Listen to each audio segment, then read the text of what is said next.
Vježbe za istezanje, odnosno stretching. Sjediti na lopti, ispruženih i malo raširenih nogu, oslonjenih o pod. Uspravnog stava leđa. Primicati se iz početnog položaja rukama, jednom pa drugom stopalu. Osjetiti intenzivno istezanje zadnje lože i leđne muskulature. Poziciju zadržati oko 5 sekundi. Ponoviti vježbu 7 do 10 puta.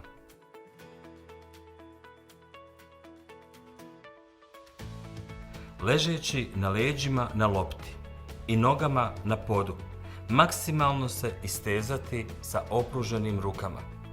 Uraditi vježbu od 7 do 10 puta.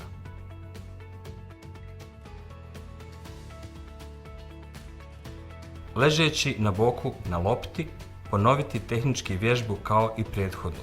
Uraditi maksimalno istezanje strane kontra od one na kojoj se nalazite. Uraditi vježbu 7 do 10 puta. Kleknuti ispred lopte, ruke postaviti u širini ramena, staviti ih na loptu i glavu staviti između ruku. Raditi savijanje glave prema podu, uz pokušaj mirovanja ruku. Ponoviti vježbu 7 do 10 puta.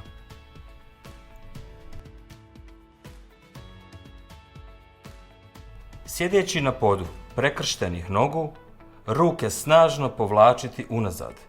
Zadržati 3 do 5 sekundi. Forsirati pokret prsima prema naprijed. Ponoviti vježbu 7 do 10 puta.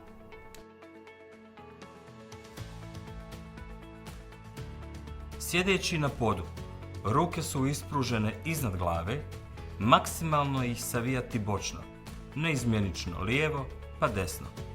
U položaju istezanja zadržati oko 3 sekunde. Ponoviti vježbu 7 do 10 puta.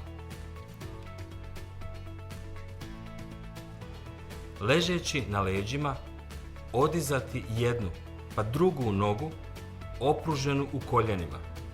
Pokret intenzivirati rukama oko potkoljenica. Zadržati 3 do 5 sekundi i cijelu vježbu ponoviti 7 do 10 puta.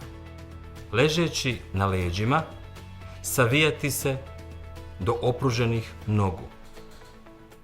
Osjetiti intenzivno istezanje zadnje lože i zadržati poziciju 3 do 5 sekundi. Ponoviti vježbu 7 do 10 puta. Dexalgin. Stavite tačku na bol. Prije upotrebe pažljivo pročitati uputstvo o lijeku. Za obavijesti o indikacijama, mjerama opreza i neželjenim dejstvima lijeka posavitujte se sa ljekarom ili farmaceutom.